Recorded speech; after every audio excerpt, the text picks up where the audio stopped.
우리가 교회입니다. 오늘은 11번째 시간 고린도전서 12장 말씀을 함께 묵상하도록 하겠습니다. 그리스도의 몸된 공동체, 한 몸된 공동체라는 주제를 가지고 여러분과 함께 은혜를 나누기 원합니다. 교회는 조직이 아니라 유기체입니다. organization이 아니라 institution이 아니라 organism이라는 거죠. 멤버십, 요즘 제가 멤버십 고민을 많이 하고 있는데요.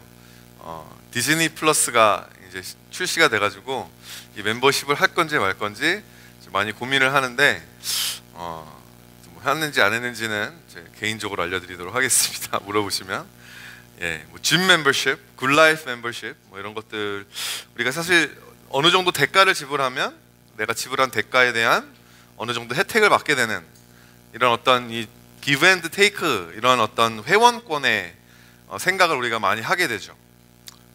하지만 이 멤버십이라는 단어가 여러분 어디서 유래했는지 아십니까? 오늘 본문에서 유래한 컨셉입니다. 고린도전서 12장 12절 말씀 보면 몸은 하나인데 많은 지체가 있고 몸에 지체가 많으나 한 몸인과 같이 그리스도도 그러하니, 여기서 지체가 멤버라고 하는 단어의 한국말이라는 거죠. 본래 몸된 교회의 지체됨을 의미했던 이 멤버십이라는 단어가 세상의 조직의 회원권에도 적용이 되다가 점점 더 이제 교회가 힘을 잃어가게 되면서 교회 안에서 가지고 있었던 멤버십의 의미는 희석되고 없어지고 세상적인 의미만 우리에게 남아 있는 것입니다. 그러다 보니 요즘은 교회 다니는 사람들이 교회의 멤버가 된다는 것을 이 세상 조직의 세상 인스티튜션의 회원이 되는 것으로 잘못 이해하는 경우가 많습니다. 교회의 멤버가 되는 것은 그냥 내가 교회에 참석해주고 그리고 내가 교회에 헌금 내주고 헌신한 대가로 그에 따르는 내 권리와 내 권한을 주장하고 찾아가야 하는, 이렇게 생각을 하게 되는 거죠. 교회를 성경이 아닌 세상에서 배운 지식과 논리를 가지고 이해하고 적용하다 보니까 당연히 맞지가 않는 것입니다. 교회 안에서는 그게 워킹이 안 되는 거예요. 유기체, 즉 이 살아있는 생물을 기계 다루듯이 다루다 보니까 당연히 망가지고 상할 수밖에 없게 되는 것입니다. 오늘 본문을 통해서 우리 몸된 교회의 지체가 되는 게 뭘까, 이 Body of Christ의 멤버가 되는 것이 무엇일까에 대해서 좀 성경적인 의미를 함께 되찾아보고자 합니다. 큰빛 다운타운 새신자 과정, 큰빛 원어 오늘 했었는데요. 우리 큰빛 같이 하셨던 분들 많이 계신데 여기서 저희가 이제 다루는 내용이 오늘 사실 반복이 되는 거죠. 예수 그리스도의 복음으로 세워진 몸된 교회는 우리 함께 보여주시겠어요? 함께 읽어보겠습니다. 시작. 다양성과 통일성이 완벽하게 균형을 이루는 새 인류라는 것입니다. New Humanity. 이 세상 그 어디에도 이렇게 다양성과 통일성이 공존하는 곳이 없습니다. 이게 여러분 제가 만들어낸 이야기가 아니라 성경에 나오는 이야기예요. 에베소서 2장 14절 16절 말씀 읽어드리겠습니다.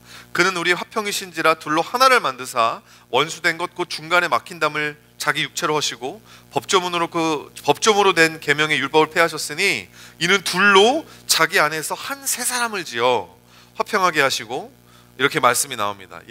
십자가의 능력이 뭐냐? 둘이 되었던 것을 하나님의 능력 안에서 하나 되게 하신 것.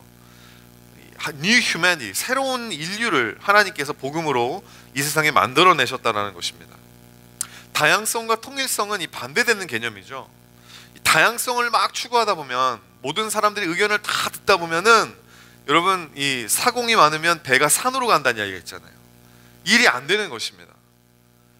반대적으로도 우리가 통일성을 막 강조하고 우리가 하나 돼야 돼 그러다 보면 이 다른 사람들의 다양성을 막 무시하고 억압하는 획일성, 모든 사람이 다 똑같은 생각을 해야 되고 다 똑같아져야 된다라고는 생각 가운데 사람들을 억압하게 된다는 거죠. 이 사람들이 모여 있는 곳이라면 이 두 가지, 이 다양성과 통일성 가운데에 이 갈등과 긴장이 있게 마련입니다. 그리고 우리가 경험했던 모든 사회는요, 모든 가정은, 모든 공동체는 이 둘 중에 하나로 어느 정도는 기울어져 있어요. 통일성을 배제한 다양성은 이 다원주의로 됩니다. 절대적인 진리는 없다. 모든 사람이 다 맞는 말이다. 그러면서 이 플루럴리즘으로 가게 되어 있고, 그래서 진리의 절대성을 부인하게 되고, 다양성을 인정하지 않는 통일성은 이 전체주의가 되어서 사람들을 막 억압하고 개인을 억압하고 취향을 존중하지 않는. 하지만 교회는 어떤 곳이냐면 너무나 놀라운 곳입니다. 좌로나 우로나 치우치지 않고 다양성과 통일성의 팽팽한 긴장합 속에서 복음과 진리로 균형을 잡고 나아가는 곳. 여러분, 우리의 몸을 보면요, 여러분, 통일성과 다양성이 서로 막 이렇게 대립하고 있지 않아요. 완벽한 조화를 이루고 있습니다. 모든 지체가 각자 생김새도 다르고 색깔도 다르고 하는 기능도 다르지만 그럼에도 불구하고 한 몸이잖아요. 그 몸으로 하나님께서 이 교회를 지으셨다라고 하는 거죠. 그래서 첫 번째로 우리가 살펴보기 원하는 것은 성령께서 교회를 한 몸이 되게 하시고 우리는 세례를 통해 그 몸의 지체가 된다는 겁니다. 성령님께서 이 교회를 한 몸으로 만들어 주셨어요. 여러분, 하나 되게 하는 것은 성령님의 주된 사역입니다. 성령님께서 성령으로 충만한 사람은요, 가는 곳마다 분열을 일으키지 않습니다. 오히려 분열이 일어난 곳에 조화를 이루어내고 사람들을 하여금 다시 한번 대화를 이루어내게 만드는 역할을 합니다. 성령님께서는 혼란과 분열이 있는 곳에 질서와 화평을 창조하시는 분이에요. 천지 창조 때부터 성령님은 그 역사를, 그 사역을 하셨습니다. 창세기 1장 2절 보니까 땅이 혼돈하고 공허하고 흑암이 깊음 위에 있었는데 하나님의 영이 수면 위에 운행하시느라. 성령님이 지금 ready, set, go 하기 전에 아주 준비하고 계신 거죠. 왜? 이 혼돈의 질서를 창조하시기 위해서, 그 공허함의 풍성함으로 채워주시기 위해서, 흑암의 빛을 비춰주시기 위해서 성령님이 지금 수면에 운행하고 계시다라는 거죠. 그러므로 성령 충만한 사람이라면, 성령의 지배를 받아서 움직이는 사람이라면 이 창세기 1장 2절에 있는 말씀이 그 사람의 삶을 통해서 실현이 되는 거예요. 케어릭한 곳에, 혼돈으로 가득한 곳에 성령 충만한 사람이 가면 오더가 회복이 돼요. 질서가 회복이 되는 것입니다. 썰렁하고 냉랭했던 곳에, 그냥 허무했던 곳에 성령 충만한 사람이 가면 사람들이 모여들기 시작하고 북적북적하고 풍성해지고 교제가 이루어지는, 따뜻한 교제가 이루어지는 곳이 되게 된다는 거죠. 어두웠던 곳에, 그 누구도 진리가 무엇인지 알지 못했던 곳에 성령 충만한 사람이 가면 빛이 비춰지는 거예요. 사람들의 마음, 그 흑암의 마음 속에 빛이 비춰져서 무엇이 진리인지를 알게 된다라고 하는 것입니다. 보이지 않던 문제의 실마리가 성령 충만한 사람의 지혜를 통해서 보이기 시작하고 사람들이 깨달음을 얻기 시작하는, 빛이 임하는 거죠. 성령님께서 교회를 세우실 때 여러분 이미 한 몸으로 세우셨어요. 그러므로 우리가 해야 할 일은, 교회가 우리가 아주 힘써서 우리가 하나됨을 이루자, 우리가 어떻게 하면 하나 될 수 있을까? 여러분, 그것만큼 awkward한 게 없어요. 서로 하나가 안 됐는데 우리가 어떻게 하나인 척할까? 얼마나 awkward합니까? 하지만 여러분, 성경은 우리에게 이렇게 가르치고 있습니다. 에베소 4장 3절과 4절 말씀 함께 읽어보실까요? 시작.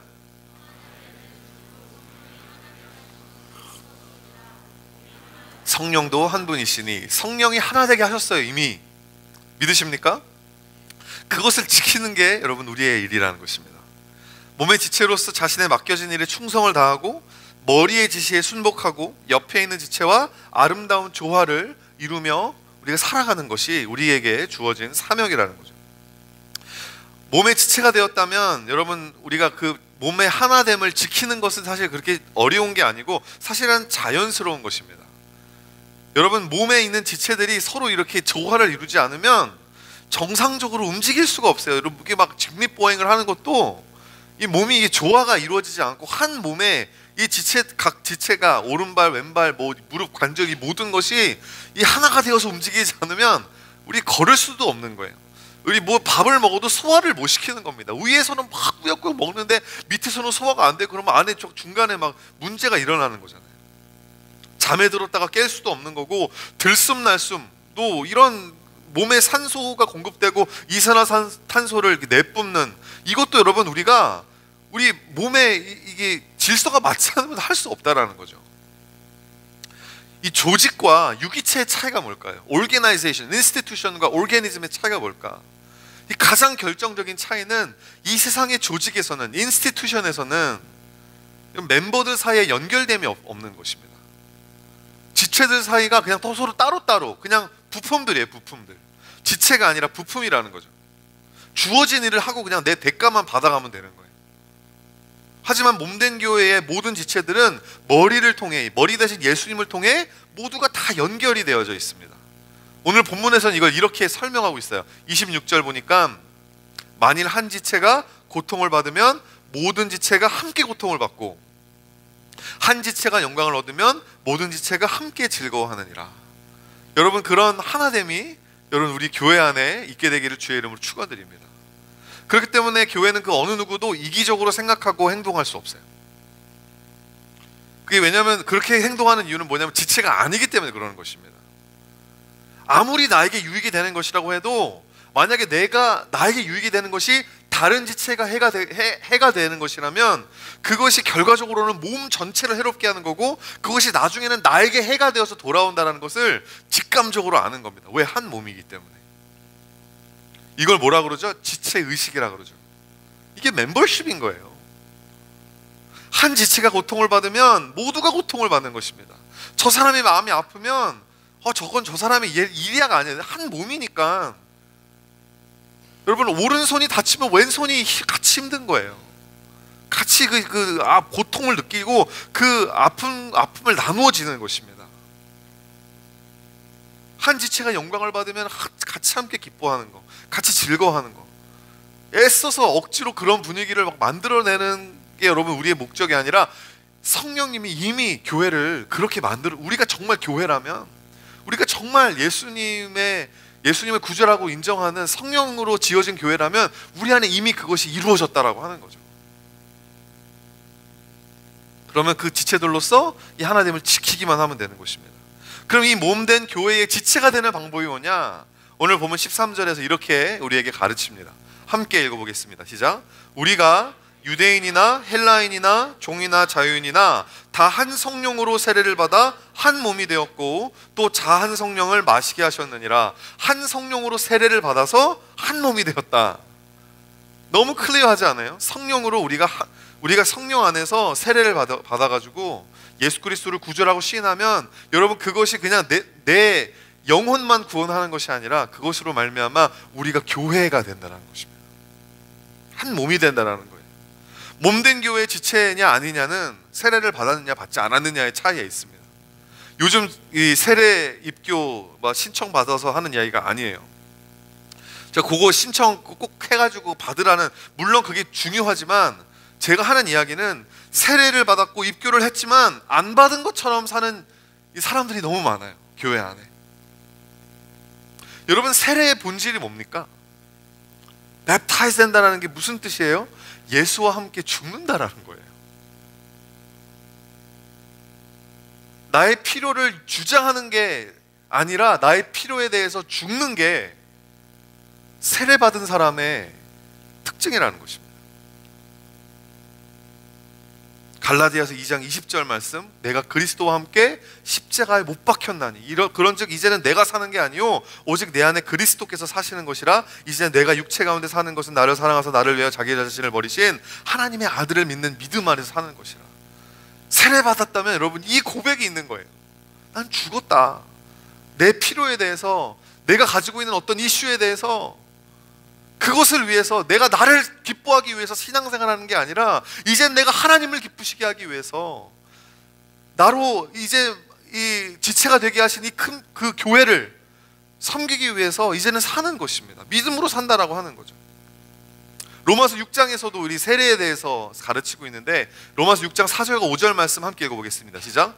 그러므로 우리가 그의 죽으심과 합하여 세례를 받음으로 그와 함께 장사되었나니 이는 아버지의 영광으로 말미암아 그리스도를 죽은 자 가운데서 살리심과 같이 우리로 또한 새 생명 가운데서 행하게 하려 함이라. 만일 우리가 그의 죽으심과 같은 모양으로 연합한 자가 되었으면 또한 그의 부활과 같은 모양으로 연합한 자도 되리라.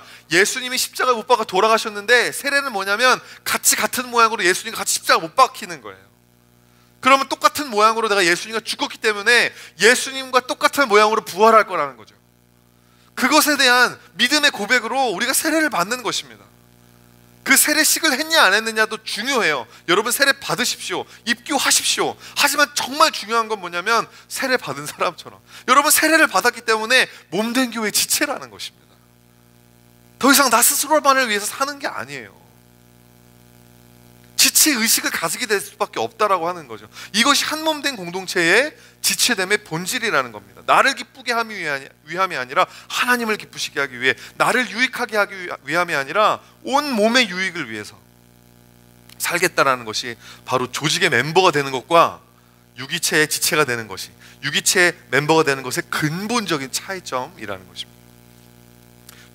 두 번째로, 몸된 교회의 지체가 되면 축복과 사명이 주어집니다.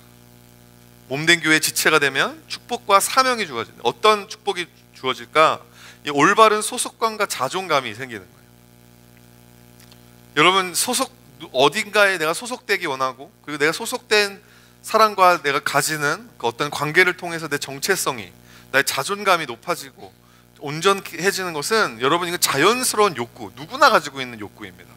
나를 인정해주고 사랑해주는 곳에 소속되어서 내가 그 안에서 인정받고자 하는 것은, 여러분, 그걸 죄라고 여기시면 안 돼요.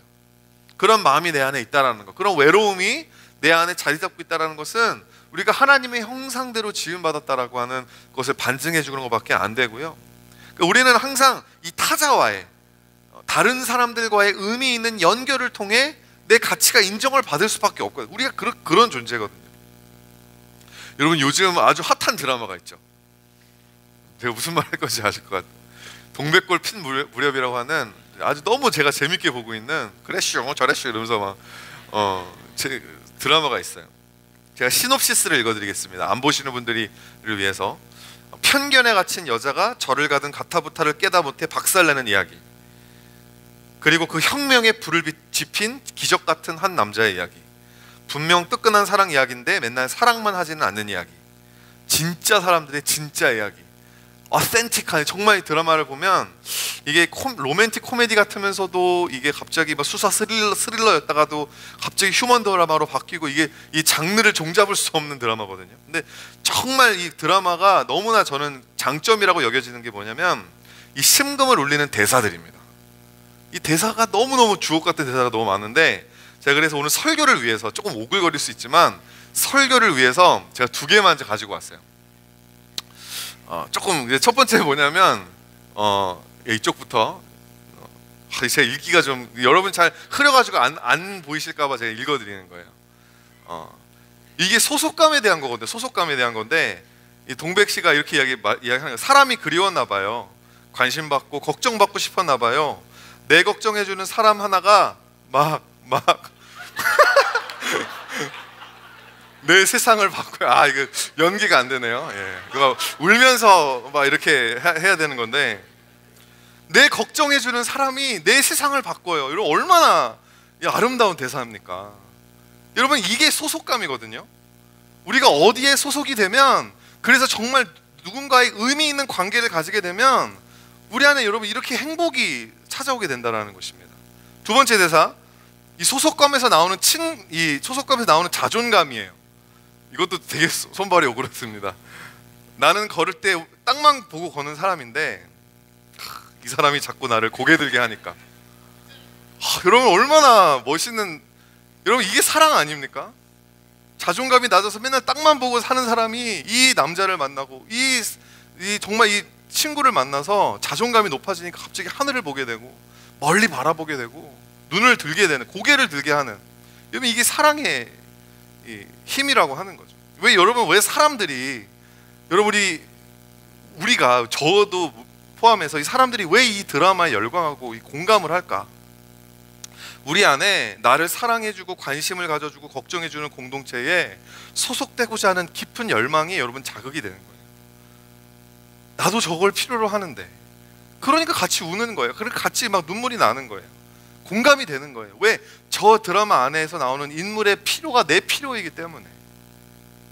우리가 아무리 개인주의에 젖어있는 이 밀레니얼들이라고 해도요, 인간의 가장 기본적인 본성은 사라지지 않습니다. 타자와의 의미 있는 연결 가운데 우리는 자기 자신에 대한 확신을 가지게 되고, 그 자존감을 가지고 살 때 우리는 정말 행복한 삶을 산다라고 하는 거죠. 여러분, 그런 의미에서 이 몸된 교회의 지체가 된다는 것은 우리에게 얼마나 큰 행복을 주는 일인지 몰라요. 60년대, 70년대 한국에 이 교회가 엄청난 부흥을 경험했는데요, 그 당시에 이 한국의 이 산업혁명까지는 아니지만 이 산업화가 계속해서 활발하게 이루어졌기 때문에 많은 사람들이 이제 농촌에서 농사를 짓던 사람들이 이제는 돈을 벌기 위해서 도시로 가서 공장에서 일을 하고 회사에서 일을 하기 위해서 많은 사람들이 도시로 몰려갔을 때 얼마나 여러분 홈식합니까? 얼마나 고향이 그립고 하겠어요. 여러분 그런 사람들이 다 어디를 찾아가냐면 교회를 찾아갔다는 거예요. 그 많은 그 사람들에게 교회는 어떤 곳이었냐면 새로운 가족이었다는 것입니다. 그게 여러분 그래서 여러분 도시의 교회들이 그래서 부흥한 원인 중에 하나가 바로 그런 사회적 현상이었다는 것입니다. 그 당시 사람들에게 교회는요 진짜로 커뮤니티 센터였어요. 교회가 그냥 계속 문이 열려 있고 어떻게 그러니까 교회 안에 사시는 사찰 집사님도 막 있고 그런 게 필요했던 이유가 사람들이 계속 교회를 왔다 갔다 하는 거예요. 아이들한테는 방과 후에 놀이터 역할을 하기도 했고 청소년들에게는 자신의 길을 마음껏 발산할 수 있는 무대, 막 여름 성경 이런 걸 통해서 막 노래하고 학교에서는 그런 게 아직 잘 안 되져 있는데 교회 안에서 오면 막 춤도 가르쳐주고 성경 공부도 해주고 그리고 여름 성경 학교를 통해서 막 이렇게 여러 가지 문화적인 것도 가르쳐주는 걸 통해서 얼마나 재밌었습니까? 청년들에게는 그 부모님의 따뜻한 사랑을 대신해주는 장로님들과 권사님들의 케어를 받을 수 있는 곳이었고 어린 아이들을 가진 부모님들에게는 육아 정보를 공유하고 함께 서로 아이들을 봐주는 그런 곳이 바로 교회였다라고 하는 것이죠. 이민교회도 마찬가지입니다. 교회는 이민자들을 위한 복지센터의 역할을 오랫동안 해왔어요. 정부의 조직적인 이 복지 시스템이 다 살필 수 없는 사각지대에 있는 사람들에게 여러분 교회의 유기체적인 손길이 계속 닿아가지고 사람들을 도와주는 거죠. 요즘은 여러분 많이 그렇지 않습니다만은 요즘은 그래도 여기 토론토에 이 이민자들이 그래도 10만 명 정도가 있기 때문에 근데 옛날에는 몇십 년 전에는 공항 픽업도 목사님들이 다 나갔어요. 목사님들이 나가서 예수도 안 믿는 사람인데 그냥 이 사람이 이민 온다는 소식을 듣고 목사님이 달려나가서 공항 픽업해주고 그 다음에 집도 알아봐주고 아이들 학교도 알아봐주고 소셜 워커가 할 수 없는 일을 교회가 다 감당을 했다라고 하는 것입니다. 정말 저 이민교회 1세 목사님들 정말 존경스러워요. 여러분 그때 이 토론토 이민교회가 없었다면 오늘날 지금 이 이민사회가 가능했을까? 그렇지 않았다는 거죠. 몸된 교회의 한 지체로 누리는 소속감에서 오는 행복도 있지만 여러분 근데 그 안에서 우리가 또 책임도 있다는 것을 알아야 합니다. 몸이기 때문에 그래요. 다 연결되어 있기 때문에 한 지체가 여러분 한 이 멤버가 몸 안에 한 지체가 받기만 하고 흘려보내지 않으면 우리가 음식을 받기만 하고 다음으로 이렇게 흘려보내지 않으면 문제가 생기는 것입니다. 온 몸의 질서가 어그러지는 거예요. 결국은 몸을 죽게 만드는 것입니다. 더 나아가 처음부터 이렇게 자기 이기적으로 했던 그 사람도 그 지체도 죽게 된다는 것을 우리는 이해해야 한다는 것이죠. 나에게 주어진 책임이 무엇인지 내가 지체된 몸된 교회 지체로서 나에게 주어진 게 무엇인지 알고 행하는 것은 너무 중요합니다. 그래서 그 일들을 행하기 시작할 때 삶의 의미가 생기기 시작하는 나도 어딘가에 필요로 하는 존재이구나. 몸된 교회 지체가 될 때 우리를 하나 되게 하신 성령님께서 우리 개인에 들어오십니다. 그래서 우리에게 뭘 하시냐면 은사를 주세요. 이 몸된 공동체를 더 건강하게 세워나가기 위해서 너는 이 일을 해라. 부르심을 주시고 사명을 주시면서 그 일을 할 수 있도록 툴을 주시는 것입니다. 여러분 듣고자 하는 마음만 있으면 순종하고자 하는 마음만 있으면 성령님이 말씀하실 거예요. 네가 이 몸된 교회에서 할 일은 이것이다. 하지만 우리 안에 무엇이 성령님의 하시는 일을 회방합니까? 회방하는 게 있잖아요. 여러분 한 몸의 축복됨을 누리시기 원하신다면 반드시 열등감에서 회방돼야 됩니다. 나는 아무것도 못해. 이런 우스갯소리도 있잖아요. 하도 나는 못해 그러니까 그래서 못해 신앙이라고. 우스갯소리예요. 그렇다는 게 아니라. 고린도전서 12장 15절과 18절 말씀 함께 읽어보겠습니다. 시작. 만일 발이 이르되 나는 손이 아니니 몸에 붙지 아니하였다 할지라도 이로써 몸에 붙지 아니한 것이 아니요 그러나 이제 하나님이 그 원하시는 대로 지체를 각 몸에 두셨으니 발이 나는 손이 아니야. 나는 꼬리내 나는 발이야. 나는 손이 아니니까 나는 쓸데없는 존재야, 이렇게 어떻게 말할 수 있겠냐라는 것입니다. 18절 말씀이 여러분, it hits home run. 하나님이 그 원하시는 대로 지체를 그 자리에 두셨다는 거죠. 우리가, 저와 여러분이 지금 있는 이 섬김의 자리는요, 하나님께서 우리를 부르신 자리인 줄 믿으시기 바랍니다. 여러분 착각하지 마세요. 나에게 은사가 있어서 부르시는 게 아닙니다. 이런 은사가 있으니까 너는 이거 잘하는구나, 너 이거 해, 이게 아니라 하나님의 이 순서는요, 먼저 부르시고 그 다음에 은사를 주세요. 우리 안에 열등감은 계속해서 그 하나님의 부르심을 저항합니다. 하나님께서 부르셨는데 그걸 듣지 않으려고 하는 거예요. 순종하지 않는 것입니다. 근데 여러분, 이게 뭐죠? 겸손을 가장한 교만함이에요. 또한 고상함을 가장한 게으름입니다. 여러분, 열등감이라고 하는 것을 회개해야 할 죄로 접근하지 않고 얼르고 달래야만 하는 어떤 감정으로 우리가 접근을 할 때, 때로는 그게 필요할 때도 있죠. 정말 위로가 필요하고 격려가 필요할 때도 있지만, 가장 근본적으로 보면 열등감이라고 하는 것은 죄예요. 그 열등감으로 인하여서 하나님의 부르심에 내가 순종하는 삶으로 나아가지 못하고 있는 것이라면 우리는 그것을 죄로 여겨야 하고, 그렇기 때문에 회개해야 된다는 것입니다. 돌이켜야 된다라고 하는 거죠. 열등감 때문에 하나님이 예비하신 이 축복을 하나도 누리지 못한다면 누구 손해입니까? 마찬가지로 우월 의식으로부터의 회개도 필요합니다. 고린도전서 12장 21절에 보니까, 눈이 손더러 내가 너를 쓸데없다 하거나 또한 머리가 발더러 내가 너를 쓸데없다 하지 못하리라. 여러분, 눈과 손은 부르심이 달라요. 기능이 다릅니다. 둘 다 너무 중요해요. 이 다른가, 이게 그냥 다양한, 성령님은 다양성을 통해 역사하시는 분이십니다. 다양하게 만드셨고 다른 것을 가지고, 근데 그걸 가지고 우리는 자꾸만 틀렸다라는 거예요. 내가 옳다라는 거예요. 여러분, 이렇게 우리가 다양성을 교회 안에서 존중하지 않고 이것을 우리가 하나님의 뜻으로 이게 받아들이지 않을 때 교회는 한몸됨을 잃어버리고 분열할 수밖에 없는 것이죠. 머리는 사람들 눈에 가장 잘 띄는 곳에서 정말 너무나 좋은 것 같지만 온몸을 제어하는 중직을 맡고 있잖아요, 머리가.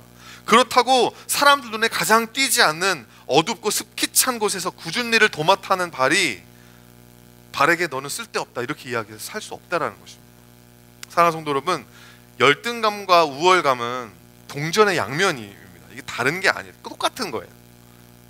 하나님의 자녀로서, 몸된 교회의 지체로서 내가 누구이며 내가 누구에게 속했으며 내가 어디에 소속된 사람인지를 모르니까, 이게 정체성에 자꾸 이렇게 혼란이 오니까 자꾸 세상적인 기준에 스스로를 비교하고 스스로를 계속 맞대면서 열등감과 우월감을 계속 왔다 갔다 하는 게 우리의 인생이라는 것입니다.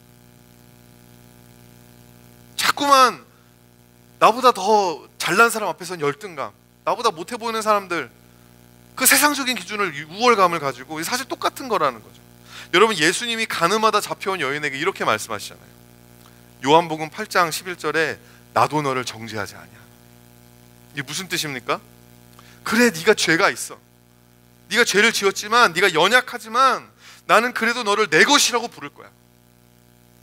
그래도 너는 내 거야. 나는 그래도 너를 내 몸된 교회의 지체로 내가 널 불렀어.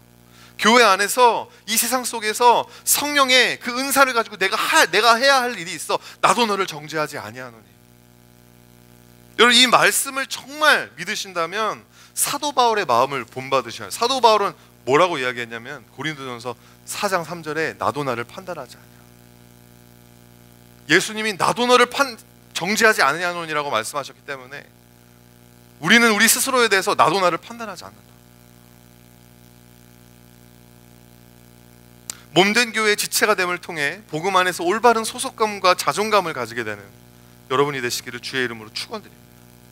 또한 여러분, 사명이 우리에게 주어진다라고 이야기했죠. 복음의 공공성이 회복되는 것입니다. 복음의 공공성, 고린도전서 12장 7절 말씀입니다. 우리 함께 읽어보겠습니다. 시작.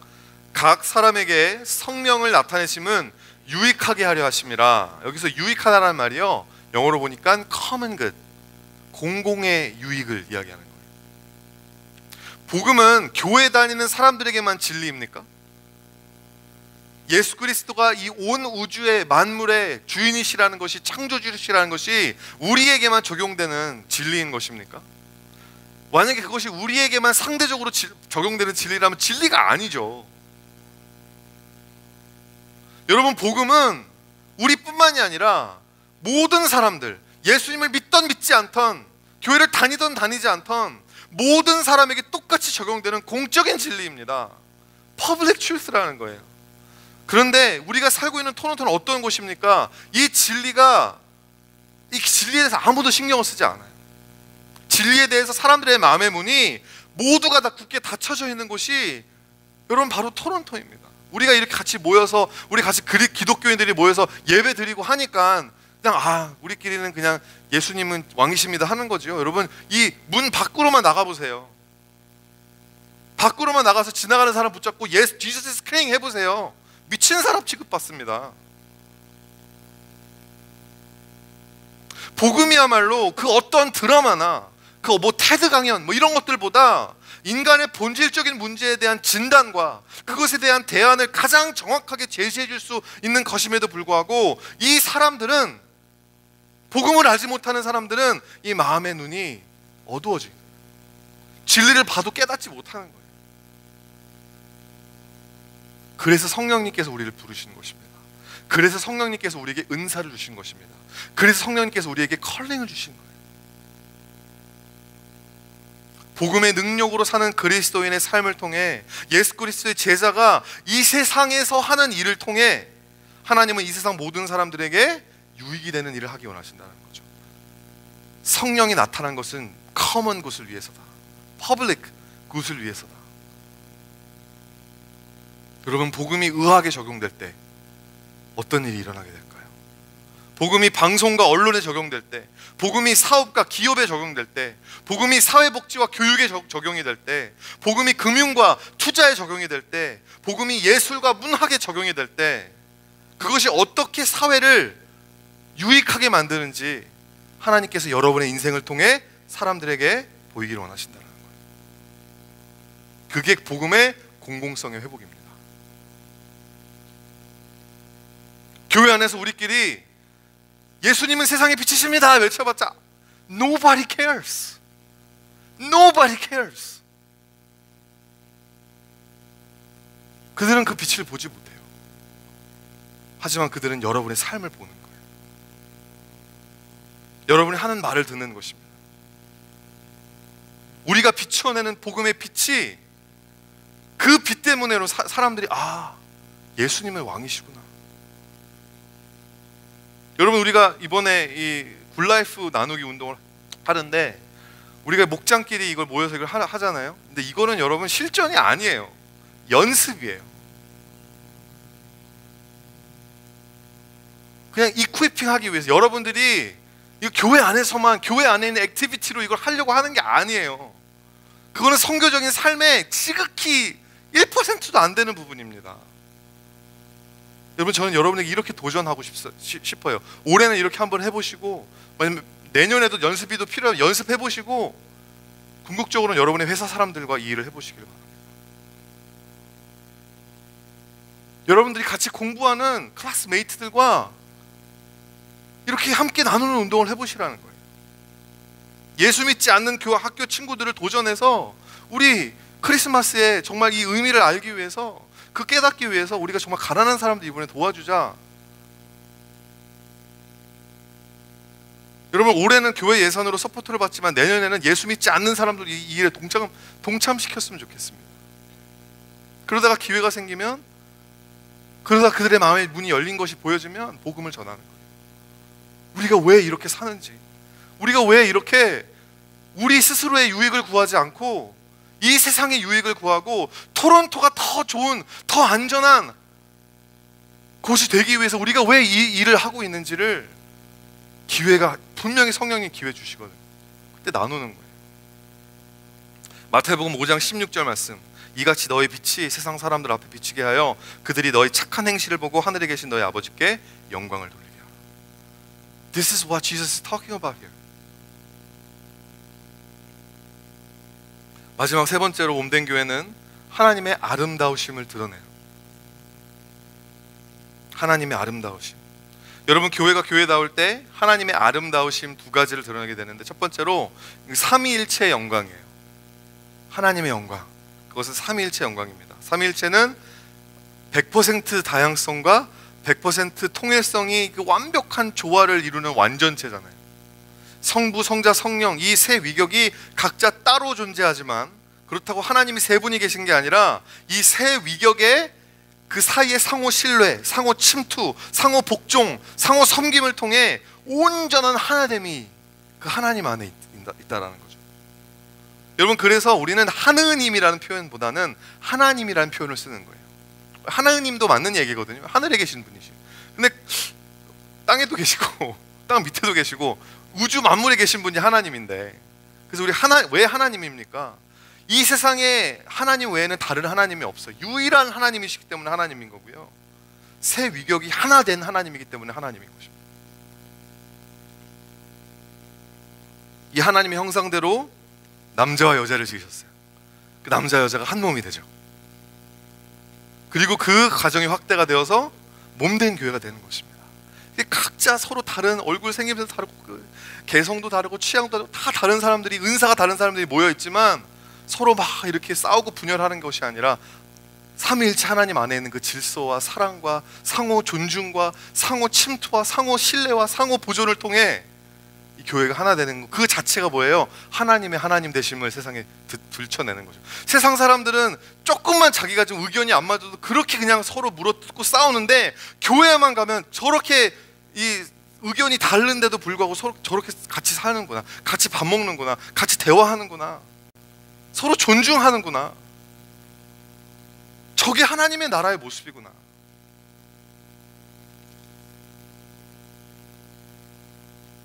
여러분, 교회가 하나됨을 지킬 때 여러분 그거 자체가 예배예요. 그렇기 때문에 사도 바울이 고린도 교회에게 편지를 쓰는 겁니다. 너희들은 그렇게 신령한 은사들이 많다고 이야기하는데 그 은사들을 가지고 서로 싸우고 있는 거예요. 내 은사가 더 좋다고, 내 은사가 더 옳은 것이라고 서로 막 경쟁하고 분열을 일으키는 것입니다. 예배 드린다고 이야기하면서 영적 질서를 다 흐트려 버리는 거예요. 자기 표현이 아닌 자기 부인이 예배의 본질인 줄 믿으시기 바랍니다. 예배는 내가 와가지고 내가 하고 싶은 하고 가는 게 아니에요. 내 것을 주장하면 내가 영광받겠다는 거지만, 교회의 한몸됨을 지키기 위해서 내 것을 내려놓으면 삼위일체 하나님의 영광이 드러나게 되는 것입니다. 교회가 한몸됨을 지킬 때 드러나는 하나님의 두 번째 아름다움은 바로 십자가의 지혜입니다. 고린도전서 12장 22절에서 23절까지 말씀을 함께 읽어보겠습니다. 시작.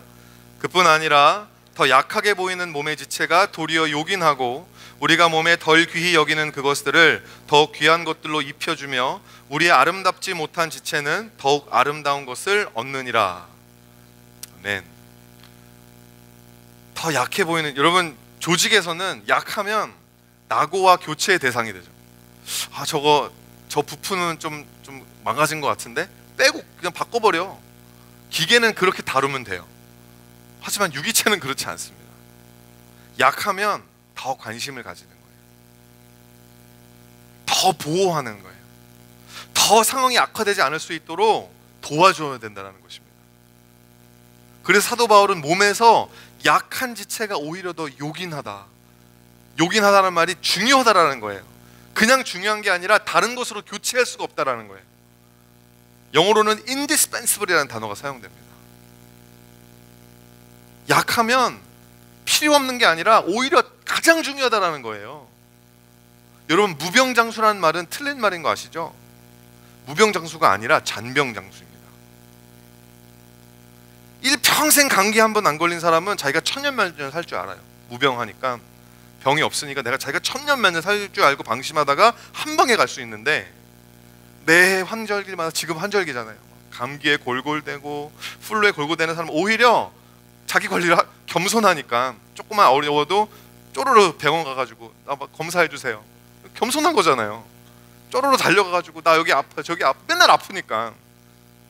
그렇게 여러분 감기 진단받으러 갔다가, 여러분 진짜로 우리 어르신들 중에 감기 정말 되게 조그만 사소한 거 진단받으러 가셨다가 암이 초기 발견돼가지고 이 완치되시는 분들이 되게 많아요. 평소에 잔병이 많으니까 겸손해가지고 조금만 아파도 병원 가고, 그런 사람들이 오래 산다는 거죠. 요즘은 아름답지 못한 지체가 더욱 아름다움을 얻는 것은 이것이야말로 바로 하나님의 나라에만 적용되는 은혜의 법칙인 줄 믿으시기 바랍니다. 가장 작고 가장 보잘것없지만 가장 아름다운 거예요.